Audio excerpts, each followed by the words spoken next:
one of my most talented bosses, Stacy Warden, who's going to come up here. And one of the centers and focus of the Milken Institute has been, can we create financial markets around the world that have access to capital to create the need of tens of millions of new jobs? And Stacy said, well, we're not going to be able to create these jobs unless we have talented people who have knowledge of financial markets. And Stacy, I'd like, if you could, to take us through the evolution of the IFC Milken Institute program, where we are today and where you hope to take us. All right, that sounds good. Thank you. Let me get my clicker. So I'm grateful for the opportunity to be able to talk about Africa and why it's so important to the Milken Institute and what we're trying to do about improving human capacity on the continent in advance of Mike's very interesting conversation that he's going to have with His Excellency President Kagame. So let me just show you a couple of slides. Okay, so this is the median age around the world in kind of rich countries, 30 years old. Germany, 44 years old. You know what median means? Median is not average. Median is half the people. Half the people in Germany are over 44 years old. That's a very old country. Now let's look at median age in Africa and the Middle East. Okay. So in the Middle East, so the UAE is a little bit older than the rest of the region. I mean, nobody in this audience, obviously, is old, but, you know, just in general. But look at the median age. It's down to 27 for MENA, and for Africa, it's 19.7 years old. Half the people in Africa, in these countries, are less than 20 years old, half of them. Imagine in your own neighborhood if half of your neighborhood was less than 20 years old. It's kind of a terrifying thought in certain ways. Just because of demographics, this century is going to be Africa's century. This century is not going to be the century of Japan. It is not going to be the century of Germany. It is not going to be the century of the United States. It is going to be the century of Africa, whether we like it or not. It is dictated to us demographically to be so. And the question that we have to ask ourselves, and the question that everybody in this room needs to be concerned about, is what is that century going to look like? Is that century going to be one where Africa is more heavily baked into the global supply chain? Where Africa is a source of consumer demand for exporters around the world? Where Africa is able to provide the raw materials that the globe needs to have its technology boom and to keep growing? Is that going to be a century where young Africans find meaningful lives and work and can contribute meaningfully to society? Or is it going to be a century of overcrowding, strained infrastructure, environmental degradation, joblessness, and vast migration north? I mean, Africa, the numbers are amazing. Africa is going to add, in the next 10 years, 350 million. That is basically the population of the United States. 350 million people to its cities in the next 10 years. Those are young people.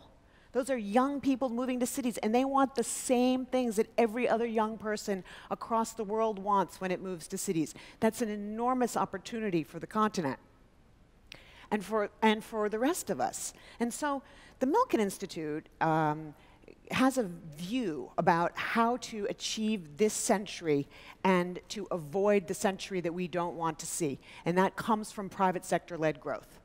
We believe in our heart of hearts that growth does not occur unless it is private sector driven. And that means that investors, through financial markets, find productive uses for their savings where they can take those savings, they can put them into industry, they can help support young entrepreneurs, and through that cycle of growth, that is where you get broad economic growth for the continent and for any place, right? So it's a private sector-led growth model driven by financial markets. And this is something that Mike Milken has been talking about for decades. I mean, I wasn't even born when he first started talking about this. Of course, I'm only like 30, so. So how does this happen, right? Well, you have to have a benign environment, and that includes a good policy environment and a good regulatory environment, because that is how financial markets, function well. That's where, foreign investors want to come. We had a private session just yesterday. Foreign investors look primarily for a good policy environment. So we decided 4 years ago to partner with the International Financial Corporation at the World Bank, the IFC, to put together a program on building capital markets for developing country policymakers. So these guys are kind of like the rock stars of their countries. They're the up-and-comers at the Ministry of Finance, the Central Bank, the SEC, the Capital Markets Authority, and whatnot. Not just from Africa, but from developing and emerging economies around the world. We bring them to Washington. We put them at George Washington Business School for a semester. Then we send them on an internship for another 4 months with, Goldman Sachs or the SEC or a hedge fund, market participants. So they're away from their countries, they're away from their families for like 8 months. And they work super hard. This is not a, this is not a program where you come to the United States. What are the two things you do when you come to the United States? You take a couple classes and you go outlet shopping, right? You go hit the malls. This is not that. This is not like come for 2 weeks, put something on your wall. They work very hard. Then they do these internships. They spend 9 months away. And I've got actually some representatives, a couple of folks from last year's class and the class before are here. So why don't you guys stand up and take a bow?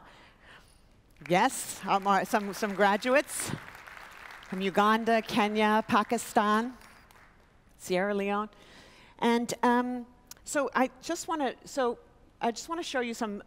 This is more kind of population growth stuff. And so, what the idea behind this is that they take these courses, they get to know each other.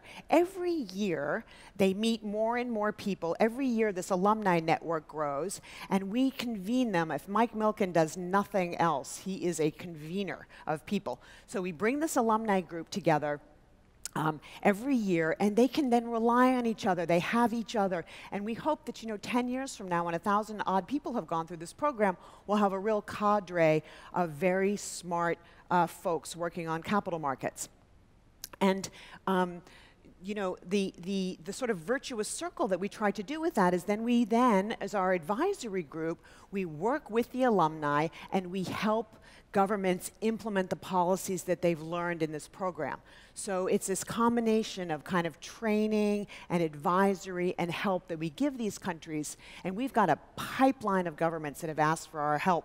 And so part of why I'm up here is that I'm kind of giving a plea to anybody that's interested in this to have a role and to play a part in the program. And there's many different ways that you can do that.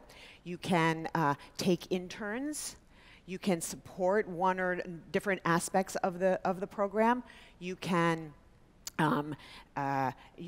organize and help sponsor some of the alumni events. You can be a lecturer in the series.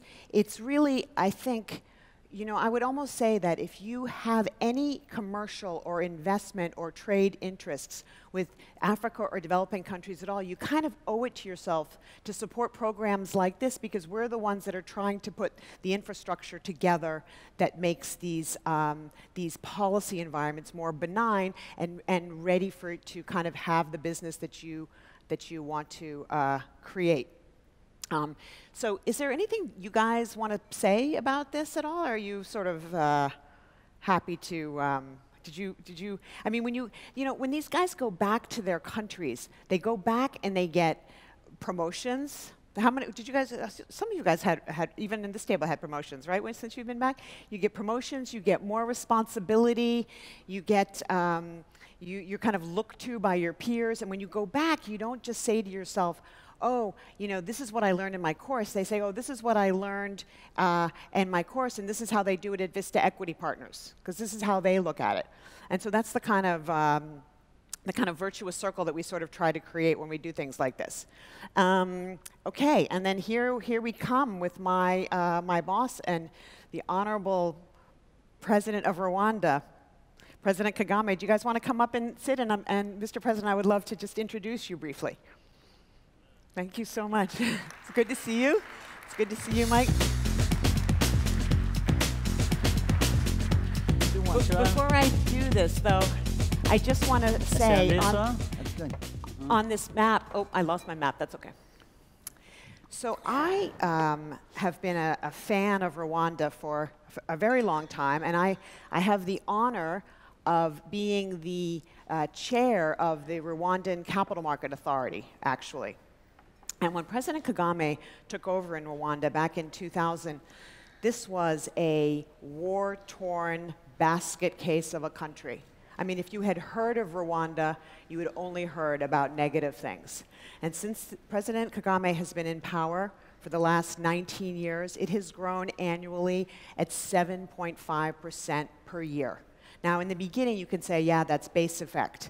But year over year, relentless growth like that, which has been in many years at double digits, is an unprecedented feat globally. In addition, everybody in Rwanda has a right to a primary school education, and their primary school participation rate is now 100%. 100%. President Kagame has also come off of a very successful tenure as the head of the African Union, the chairperson of the African Union, where he instituted a fundamental reform program and also really pushed free trade across the continent. And, you know, when I think about the growth and the importance of Rwanda and how well Rwanda has done, I give Mr. President most of the credit to you, I really do. But actually, I will say that it is probably also because 67% of the legislature are women. 50% of the cabinet are women. And I feel like this is more than any other country in the world, and I don't think we need to look much further to explain, frankly, the success in this country. So, with no further ado, I leave you two to your conversation. Thank you. Thank you, Stacey. So, one, I am honored today to have a chance to spend some time with my good friend, President Kagame, and I have had an opportunity, my wife and I, to meet his 4 children and his wife, and I've been working on trying to recruit one of his sons to come join us at the Institute, and I'm hoping I will be successful. The building of a country and the difficulties for many were beyond comprehension. To get people to want to live and work together. President Kagame, I'd like if you could take us back in time to when you assumed the presidency in Rwanda and reflect a little bit about the challenges you felt then and how you approached them.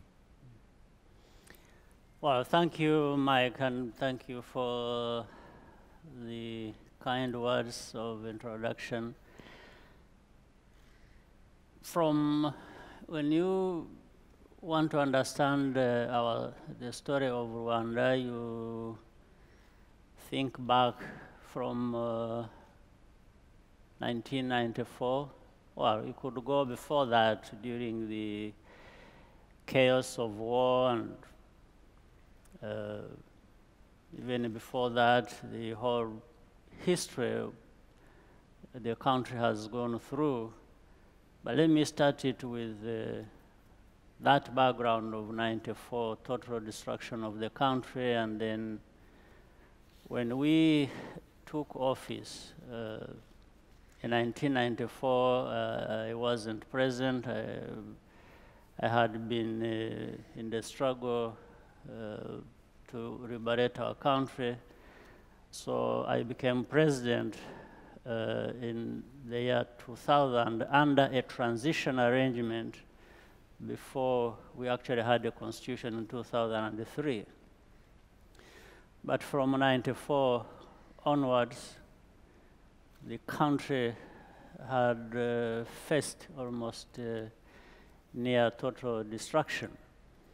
And we had to build from scratch. We had to build starting with settling people who had been displaced in their millions, others refugees outside of the country. So we resettled the population and had to think of creating stability, introducing and creating basic institutions that would return the country back to normal. This was, of course, always going to be a very difficult task, but we did it from what we could do ourselves, also working with the partners from across the world.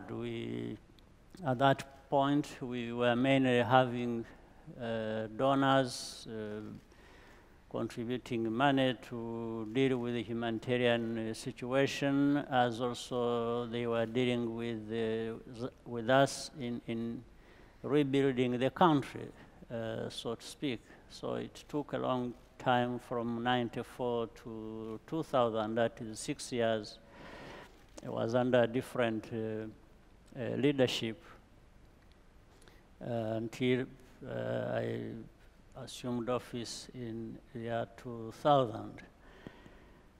So we continued the journey of resettling back our people who were refugees outside of the country for decades, then other refugees that had fled the country in the period 94, then settling displaced people. So we started investing in basic infrastructure to return water, to families restoring water so that people can have water, then health, then education, and agriculture, trying to fix basic infrastructure. First, that was not there in the first place, or the little that was there had been destroyed. So I moved on. So we started seeing things shaping up, beginning with 2003, when people had settled back in their homes. And then from that time, we've been growing our economy, our country, and more young people educated, business people being able to do their businesses, and we've seen security and stability in our country from that time up to now. As Stacy said earlier, we have seen our economy grow to between nearly 7 and 8% every year for the last 15 years. Let's take a look today and the lessons. So you had hundreds of thousands of people that were killed. You yourself became a refugee, and you had this divide and hatred that existed in violent attacks on individuals. If we go forward today, we could think about Syria. Tell us how you brought a nation together as we think about, for example, the children or yourself who grew up only knowing civil war or war. How do you build a democracy? How do you get people, of individuals that might have killed members of your family, to decide they're going to lay down their arms and work together? You know, tell us about how that worked and how you reached out even to form a government to bring a country together where so many people had been killed. Again, one starts with even the thinking that, like our situation, as you rightly said, I grew up in the neighboring country. My family fled Rwanda when I was close to 4 years old. So I grew up in a refugee camp where I spent over 20 years.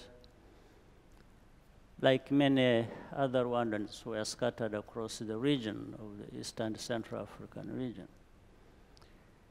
Now, as we grew up, and with all these hardships and the understanding of questions that were arising out of that situation and our own feelings as to how we can resolve the matter,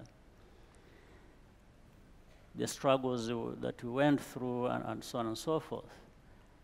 In a sense, you come to develop a feeling or the understanding or thinking that, all right, if you have had an opportunity, we have struggled, we have fought wars of liberation, and we have achieved a start of creating a new life for everyone. The question you are faced with is, what do you do to create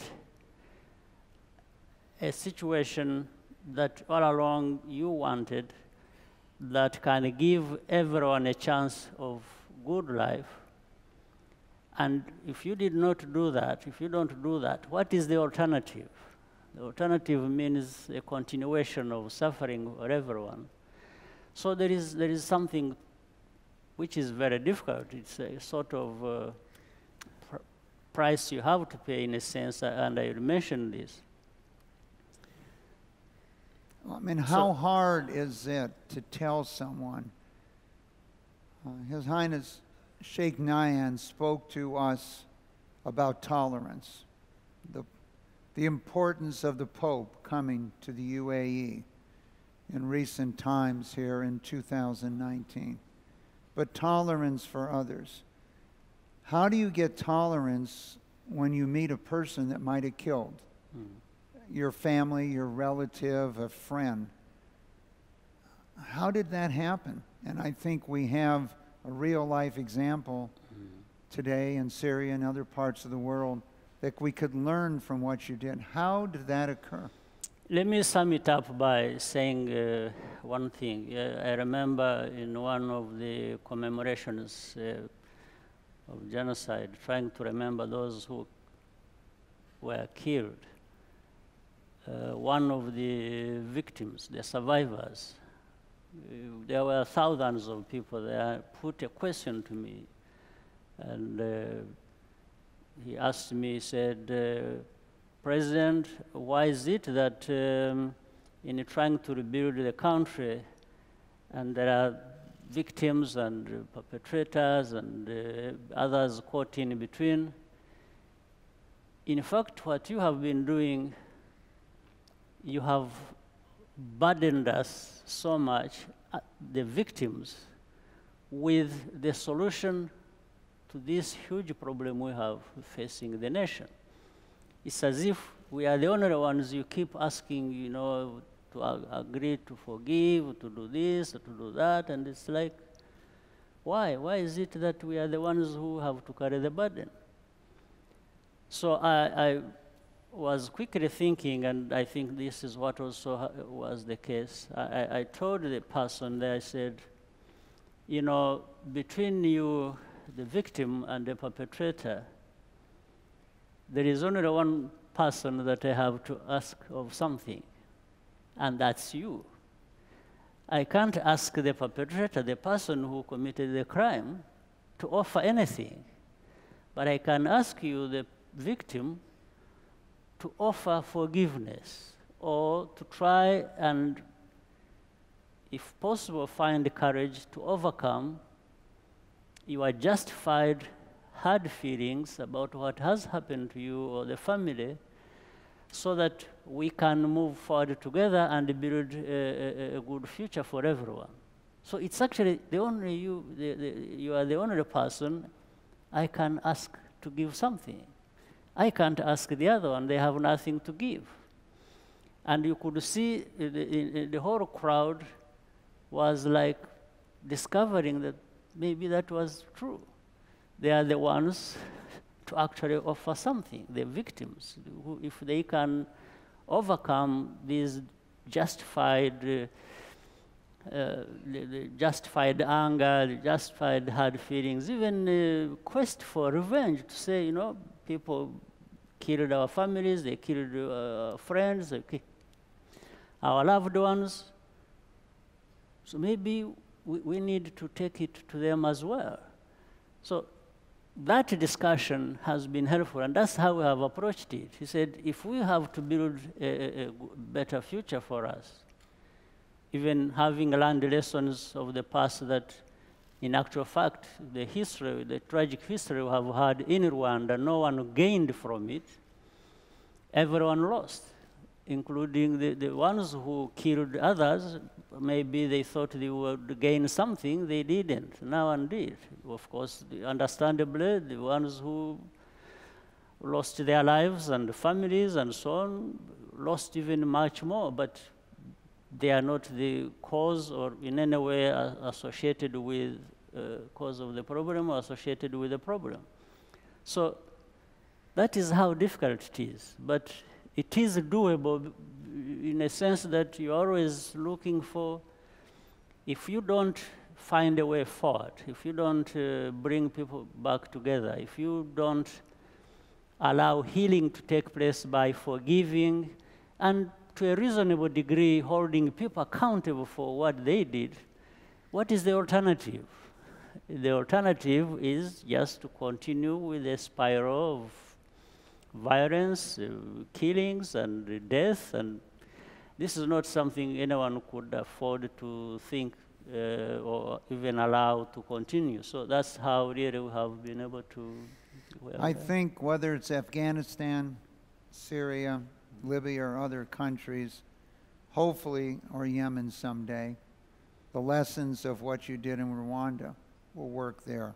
But it will take some leaders to decide in any situation which way they lead their people. And there will always be leaders in any situation and who should have a vision for their countries, and think about their people. And in any situation they are there. In ours, we had that. So we can share these experiences with anyone. You've just completed your year of leadership of the African Union, and one of the things that Milken Institute events throughout the world, at the more than 200 that occur, we are constantly stressing the importance of Africa. And I thought maybe I'd just take a couple minutes with the audience to drive home some of these points before we talk to you about this. 55-member nations, 1.3 billion people, 1/6 of the world's population, 16%, let's say today, projected to go to 40. I think one of the things that people don't realize is just how large Africa is. If you look at the geographic comparisons and measure it in square miles, you see Africa is 11.7 million square miles. So in this case, we're 5 times the size of the Middle East. But as we look at the importance of this area to the world and this MENA conference that we hold here in Abu Dhabi, there's 14.5 million square miles. The United States, the largest geographic area after Russia, China, the European Union, India, where 40% of the people live in the world, and India and China, combined, the geographic area is substantially smaller than MENA in Africa. The challenges of 55 different countries in the region, and one of the things we've tried to do is get people to see the world. Now, when you're a little kid, you're constantly looking at geographic maps. And so when you look at those maps of the world, you see that, okay, Africa has 1/4 of the world's landmass, has 14% of the population. From an economic standpoint, it has a smaller percentage of the world's economy today. But as we think about what relative size might be and understand what the future is and the growth of the world's populations, with most of the world's growth of its population going to occur in Africa, or all of the net growth of the world's population in the Middle East in this next century. So as you look at these projections of 21st century population growth from the United Nations and others, you see this dramatic rise in the population of Africa compared to other parts of the world. And if we look at the amazing developments of medical research that you have been so involved with, President Kagame, and say, okay, where have we increased life expectancy in the world the most? First, in the low-income countries, they have increased by far the most. But if we're going to talk about regions of the world, the two regions of the world where life expectancy has increased the most over the past 30 years are first Sub-Saharan Africa, and second, the overall MENA regions. And as we look at the percentage of the world's population that's under 14, you see how important this area is. And as we think about the changes that are about to occur in Africa, if we went back to 1900, there was only one country in the world where more than 50% of the population lived in an urban area, that being in the England, UK. Today, much of the world has changed dramatically with more than 50% of the population, and it won't be long before we find that in China and South Asia. In Africa today, only 28% of the population which lived in cities in 1980. This year it is 40%. So this dramatic movement to urbanization, the penetration with mobile technology, so extension of life, but one of the things that we have seen here is just the political change, which I'd like you, President Kagame, to talk a little bit about. If we looked at Africa in 1972, and we looked at what dominated this continent, the largest landmass in the world, you'll see that you had what we might have called an autocratic leadership or even colonization dominated. And so today, what we would call democracy or a more open voting environment, this has changed more in Africa than in any place in the world. And so as you think about your completed presidency of the Union, and we are so focused on the potential of this part of the world, the advances in medical research, the changes in democracy and responsibility of leadership in the world, let's reflect for a moment, if we could, on your last year as President of the African Union and what you would like to challenge us with as we go forward, not only for Rwanda, but for Africa as a whole. Thank you, Mike. I think we start by putting all this you have stated and shown us together and in the background of what we have to deal with.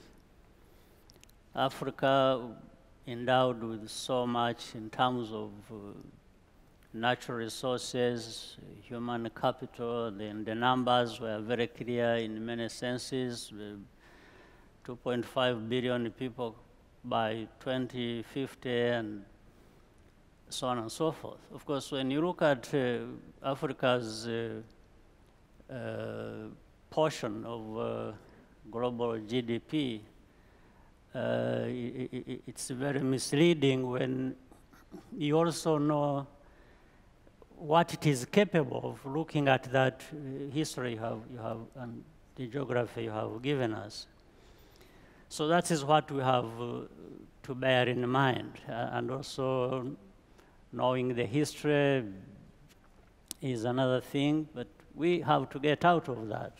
Started with slave trade, colonialism, dictatorships, you said, 60s, and so on and so forth. But Africa has been overcoming many challenges and moving forward. So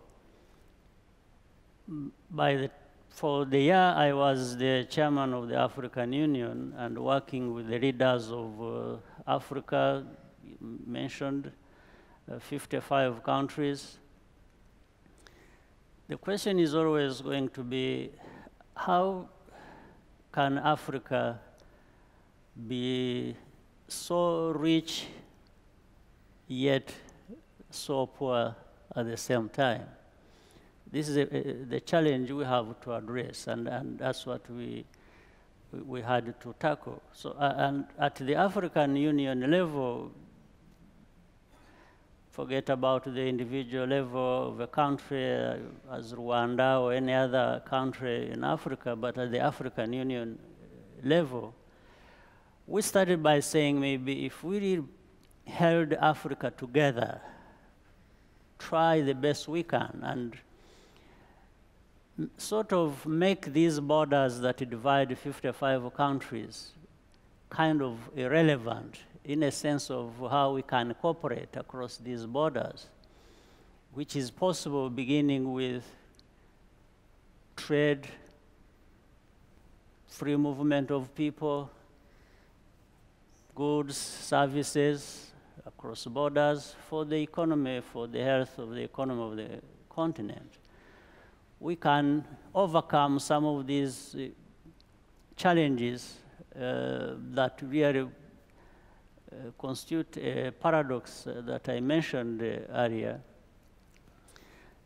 At the same time, we cannot work together, 55 countries, without overcoming another challenge where we are so divided, at the same time so dependent on factors outside of the continent. So we have to find a way of building self-sufficiency, self-dependency, and as we cooperate with the rest of the world, that is what is going to give Africa a chance to be where we should be. This is what we tried to drive at the African Union level. And we started by initiating the leaders of Africa met in Kigali in Rwanda in 2016. And in our discussions, we agreed that there have to be reforms. We can't do things business as usual. We have to bring our resources together, work together, change most of the things, beginning with how we conduct our affairs. At the same time, try to, it wasn't really adding up to being inward looking. It was more like simply self-examination, and where do we start from as we work with the rest of the world, including, for example, being able to finance the activities of the African Union ourselves, which we are capable of doing. Because if I give you a little bit of what it was, you would find the African Union activities were being financed to a tune of more than 80% from the outside of the continent. Yet we are capable, each African country of the 55 countries can contribute something to make sure that we have resources to run our own affairs. Well, one of the recommendations, as you know, we've discussed, is the creation of more and more pension plans, saving plans for a young continent where the countries themselves would compound their capital over time, so they'd have more capital and not be as dependent. But we have to remember something like the United States was highly dependent in almost the entire 18th century, 1800s and 1700s, 1800s, on capital from Europe to develop. So it's that combination of the two. If I was to ask you, what are the 3 or 4 things that you want people from around the world to think about Africa and contribute? And likewise, when you sat with the countries, as you've just outlined, what are the 3 or 4 things the countries had to do? You spoke about borders, free movement of people, free movement of goods. I think most of the world is not aware of how far Africa has come. I think you need to visit Rwanda to really see what you've done, but what technology and mobile. But let's talk today of, we're called to action. We have, you know, tens of trillions of dollars of capital represented here and at the groups we intervene around the world. What do you want to see from them? And do you need their human capital also to move to Africa to build?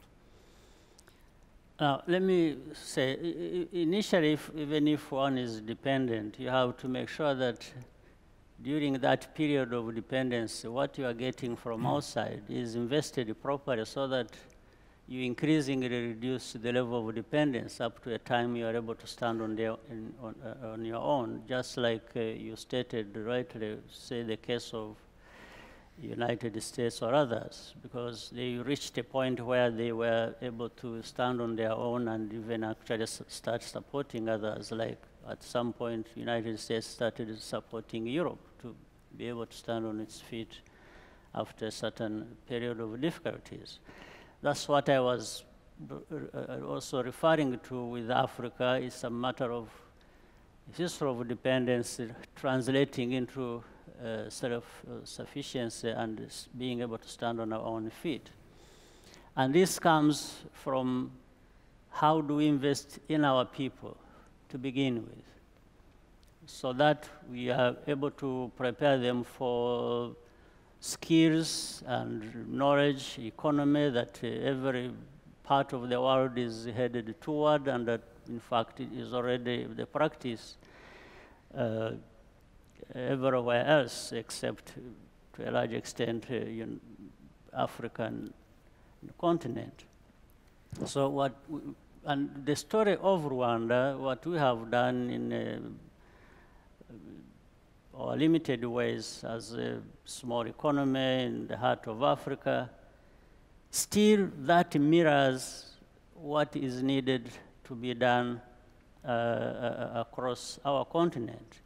It's investing in our people first and foremost. Even those countries that have natural resources, they still, all that is going to come to waste or nothing if they don't invest in their people. So that is number one. Second is being able to also invest in technology, technological infrastructure to serve, therefore, the different activities that we will be intending to push forward. Of course, all these things need money. So we have to make sure that Africa is able to articulate its case and the business case around this. How do you invest in people, give them knowledge, skills, at the same time provide what is required in terms of capital for them to be able to do what they want to do. And this means working together within Africa, Africa working together with the rest of the world, and the rest of the world bringing in the capital that is required in our continent to be able to see different activities happen. We see in Africa, for example, a number of startups developing, but there is still need for capital to flow in to encourage that to spread.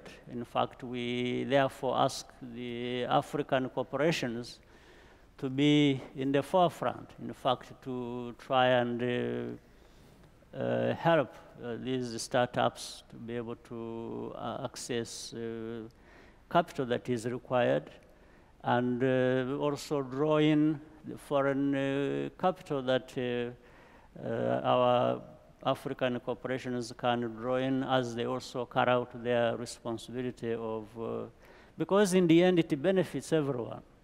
If we are able to do this, if the African corporations are able to do that, or do that in a partnership with farms from outside of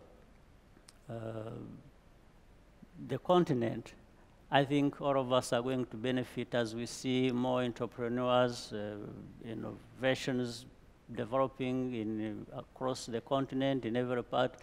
The beauty of all this is that, in fact, knowledge or technology, and these are things that are beginning to be so well evenly distributed across the world. You can see this is, if we're invested in our people, our young people, with education, if they have their health, as we also try to invest in health to a great extent, then they are able to do what anybody else in the world can do. In fact, you find them in different parts of the world doing exactly what is needed in Africa. So we need to,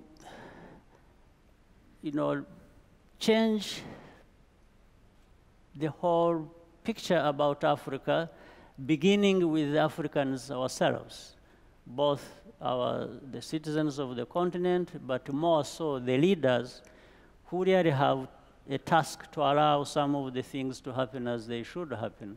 So I think, Mr. President, that what you've laid out for us here is, one, education of your people.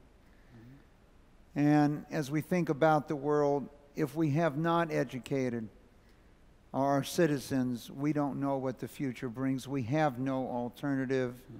The second thing you've pointed out is capital. And one of the exciting things and one of the focuses of the Milken Institute is to think about the deploying of the capital that exists particularly in the Gulf region, and the relationship between deploying that capital in Africa in the future.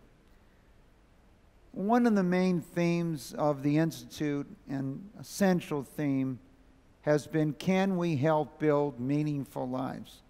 Can people feel they have purpose in their life? And if they don't, are challenges in the future. And I think when you talk about education of your youth, we have that opportunity that if 40% of all the children in the world are living in Africa, and maybe 50% are living in the Middle East and Africa, we've got to make sure there's opportunities. There was a book written called The Epic of America in 1931, and it talked about a country.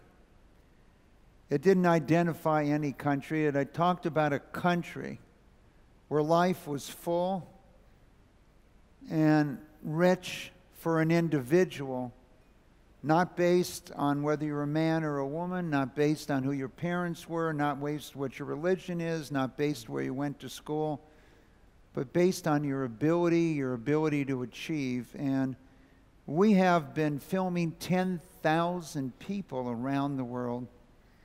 And one of the first we filmed was President Kagame. What became known as the American Dream is not the American Dream. It's the dream in Rwanda. It's the dream in Cairo. And it's this dream. And one of the things the Institute has been doing, and within the next couple years we hope to invite everyone there, is to build this center for this dream, this American dream, which is really everyone's dream. And that dream is based on many of the things you've spoken about. Which is why you were one of the first individuals we wanted to film. It's based on education of the people. It's based on health and medical research, which has driven more than 50% of all economic growth. It is based on that entrepreneur that you spoke about, and that spirit that changed the world with their ideas. And it's been based on access to capital in the free enterprise system. And President Kagame, we cannot thank you for your friendship. We also cannot thank you for your leadership. And we cannot thank you enough for potentially a roadmap for what countries that have gone through civil wars and strife might be able to follow to create a country like you've done for Rwanda and your leadership at the African Union. Thank you for joining us today. Thank you, Mike. Thank you very much. Thank you very much.